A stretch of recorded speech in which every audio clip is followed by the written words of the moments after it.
Assalamualaikum warahmatullahi wabarakatuh. Selamat malam semua teman-teman. Selamat datang kembali di channel kesayangan kita, Lelaki Sejati. Dan semoga semua teman-teman di rumah selalu dalam keadaan sehat walafiat tanpa kekurangan satu apapun. Amin. Amin ya robbal alamin. Pada kesempatan kali ini kita akan mencoba membawakan lagi kisah horor misteri ya. Kali ini tentang pesugihan, tapi ini adalah kisah tentang pesugihan warung makan. Selalu menarik untuk disimak ya, pesugihan. Dan kali ini pesugihannya adalah pesugihan pocong. Jadi memang banyak sekali beredar cerita-cerita, kisah-kisah yang mana tentang pesugihan yang menggunakan pesugihan pocong ya. Oke, nggak pakai lama-lama lagi, langsung aja kita bahas tuntas. Semoga bisa menghibur para teman-teman penikmat horor. Dan buat teman-teman semua yang sudah sering hadir, sering komen, ataupun hadir tapi jarang komen, kami ucapkan terima kasih sebesar-besarnya, karena tanpa kalian kami tidak mungkin terus berkarya seperti ini. Matikan lampunya, pasang headset kalian agar menambah kesaduan kita dalam mendengarkan kisah ini. Pesugihan pocong.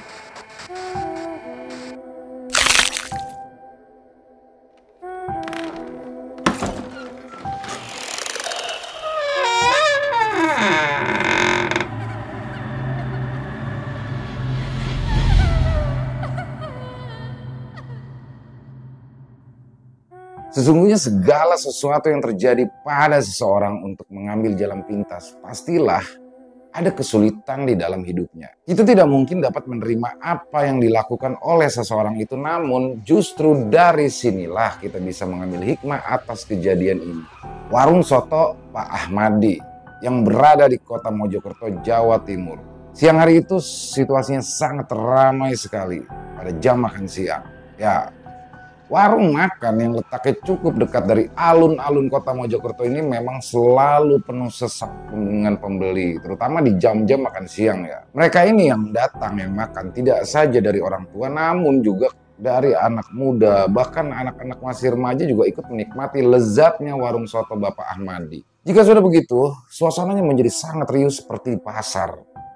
Sambil makan, tidak sedikit dari pembeli yang asik bercanda, bertelepon ria, bahkan ada yang berfoto-foto sambil menunggu pesanan yang belum datang. Nah, kala itu saat sesi potret memotret sebelum makanan datang, sebenarnya tidak ada yang menghebohkan dan hasilnya biasa saja. Konon justru setelah tidak berada di warung milik Pak Ahmadi, peristiwa aneh pun ini baru terjadi. Saat hasil fotonya di layar handphone, kala itu dilihat ada keanehan. Yaitu, salah satu foto yang dipotret itu ternyata seperti sedang dipangku oleh sesosok yang aneh ya. Sosok ini berwarna putih dan menyerupai pocong.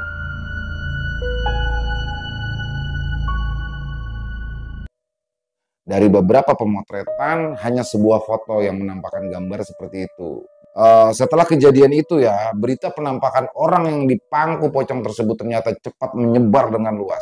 Termasuk juga fotonya ya, dari satu handphone ke handphone lain yang bermula dari circle dia, teman-temannya tiba-tiba sudah beredar kemana-mana. Dan setelah kehebohan itu, justru malah ada beberapa orang yang mengaku telah melihat penampakan pocong yang sedang memangku seorang pembeli saat mereka berada di warung tersebut. Herannya, setelah ada peristiwa itu justru yang lain malah ikut-ikutan menambah-nambahi. Biasalah ya, selalu penuh dengan bumbu yang namanya kisah itu selalu penuh dengan bumbu. Ada lagi yang menyebutkan jika orang yang sering makan di warung tersebut bisa-bisa saja dijadikan tumbal pesugihan. Wow. Jadi tak menunggu waktu lama, akibat isu itu warung makan milik Pak Ahmadi pun akhirnya sepi pembeli. Jadi isu yang beredar dengan cepat itu sangat berimbas ya. Langsung sepi.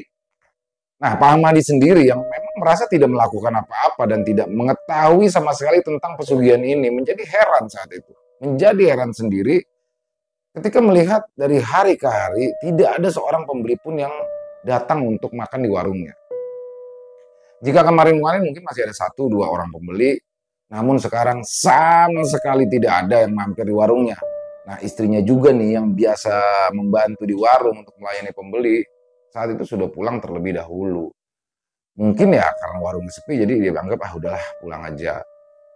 Di dalam hatinya, Pak Ahmadi ini terus bertanya-tanya, ada apa ini? Kenapa hanya dalam waktu tidak sampai 1 minggu warungnya menjadi tidak ada pembeli sama sekali? Oh, kesian sekali Pak Ahmadi. Hingga malam itu, sebelum Pak Ahmadi akan menutup warungnya yang memang sangat sepi ini, Pak Ahmadi sudah bertekad untuk mencari jawaban dari atas isu-isu yang beredar ini. Ia akan menanyakan hal itu kepada salah seorang kawannya yang sama-sama membuka warung di sekitaran situ ya. Nah dulu, warung soto miliknya itu tidak pernah sepi pembeli. Setiap kali buka dari jam 9 pagi sampai jam 9 malam, warung itu dagangan selalu ludes diserbu penikmat pembeli yang ingin menikmati sotonya yang sebenarnya juga banyak di tempat lain. Jadi warung soto milik Pak Ahmadi ini seolah menjadi ciri khas, jadi ikonnya kota Mojokerto. Orang-orang di luar Mojokerto juga banyak yang mengenal dan suka makan di warung sotonya itu jika kebetulan melintas kota onde-onde ini. Di samping rasanya memang enak, harganya pun juga terjangkau. Begitu rata-rata alasan para pelanggan. Dan menjelang malam sekitar pukul 9 malam ya, Pak Ahmadi pun akhirnya menutup warungnya. Nah kala itu ia menyempatkan keluar sebentar untuk menengok ke kiri dan ke kanan. Berharap mungkin ada calon pembeli. Pembeli terakhir ya, tapi malam itu memang kelihatan tidak ada seorang pun yang akan mampir di warung sotonya. Ia melihat beberapa warung yang menyediakan menu lain selain soto juga saat itu sudah tutup dan hanya warung milik Tono kala itu yang masih buka, penjual sate. Jadi Tono ini si penjual sate. Dengan sabar ia pun yakin untuk tidak akan membuat hatinya semakin gelisah malam itu. Jadi seusai menutup warungnya, Pak Ahmadi pun akhirnya mendatangi Pak Tono sang penjual warung sate ayam yang memang masih sederetan lah ya dengannya. Setelah itu ia pun berkeluh kesah kepada temannya yang asli Madura. Pak Tono ini asli Madura. Tentang warung yang tiba-tiba saja mendadak sepi sekali dengan pembeli. Jadi kamu sendiri belum mendengar tentang isu mengenai warungmu? Tanya temannya tersebut.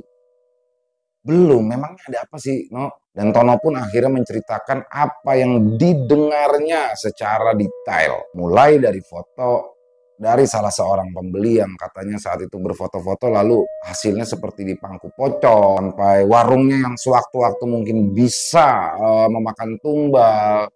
Dan tak hanya bercerita, Tono pun kali itu juga menunjukkan gambar di handphone ya, seorang gadis yang katanya di pangku pocong itu.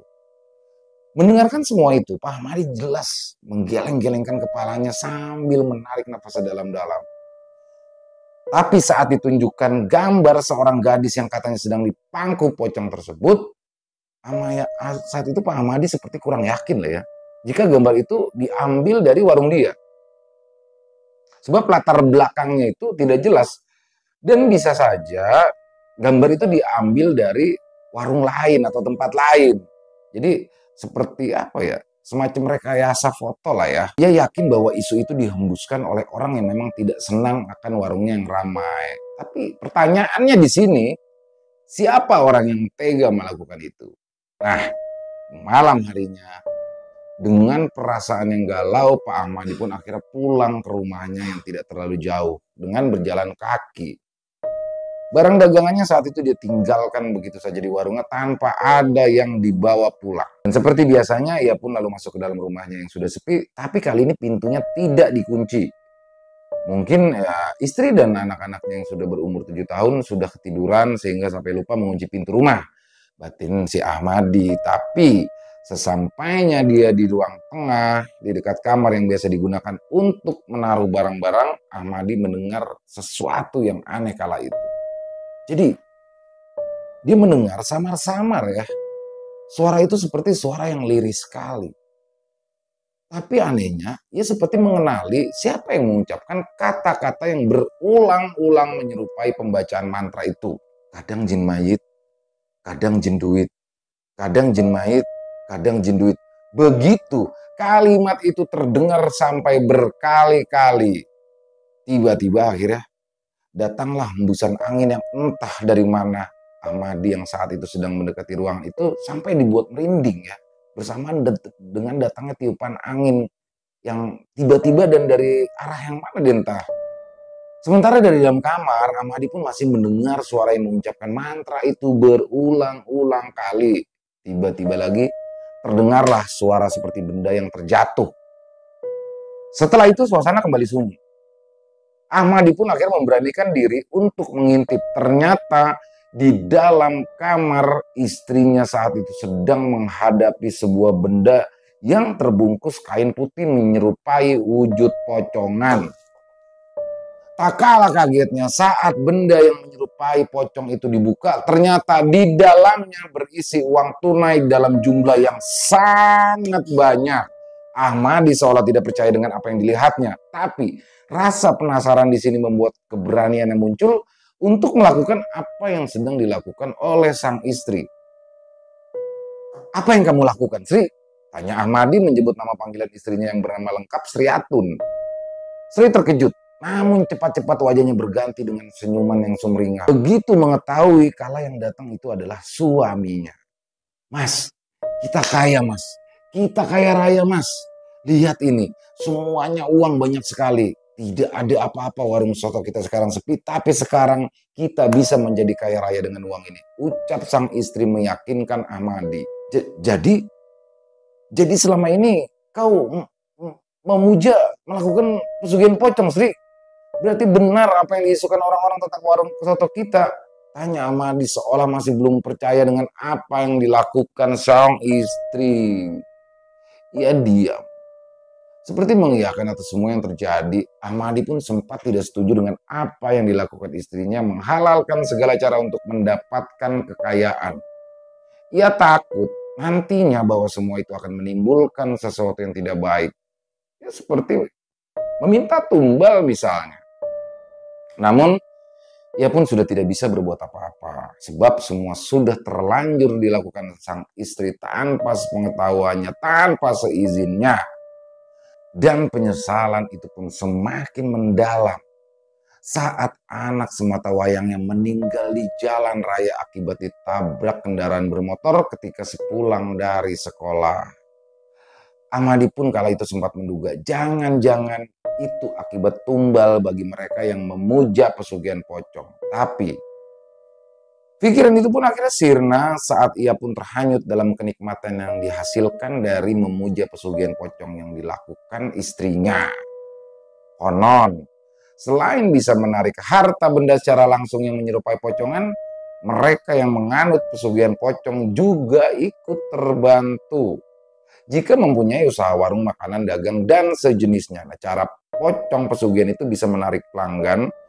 Jadi pelanggan ini biasanya merasa nyaman ya, merasa betah, dan seperti ingin terus kembali ke tempat yang diikuti pocong pesugihan itu. Tapi apa yang dilakukan Sri Atun, istri Ahmadi ini, tentu saja tak sebanding dengan resiko yang harus mereka tanggung. Kenikmatan duniawi yang mereka teguk akan sirna dalam sekejap mata. Tapi siksa di kemudian harilah yang harus mereka tanggung sepanjang masa. Sebuah perbuatan tercela yang tak pantas untuk diikuti. Selesai. Ya itu dia teman-teman. Wow, luar biasa. Jadi ini apa ya, semacam plot twist lah ya. Jadi kita tuh nggak nyangka lah ya jika yang melakukan pesugihan itu ternyata adalah sang istri. Ya, hikmah, banyak sekali hikmah yang bisa kita ambil di sini. Jadi yang pertama ya, hikmah yang pertama yang mungkin admin bisa berikan adalah sesibuk-sibuknya apapun kita dalam aktivitas kerja, aktivitas di sini, kita harus tetap memperhatikan sang istri. Apapun tindak tanduknya jangan sampai kita tidak tahu menahu. Karena kebanyakan sang suami yang udah terlalu sibuk di luar akhirnya melupakan, tidak peduli dengan apa yang dilakukan sang istri, hingga Sri Atun seperti contoh tadi terjebak dalam lembah kemusyrikan, yaitu melakukan pesugihan pocong. Dan hikmah yang kedua yang pastinya bahwa pesugihan pocong ini ya nggak sebanding lah ya. Selalu kita ingatkan berulang-ulang di setiap konten bahwa pesugihan ini tidak akan pernah berakhir dengan baik.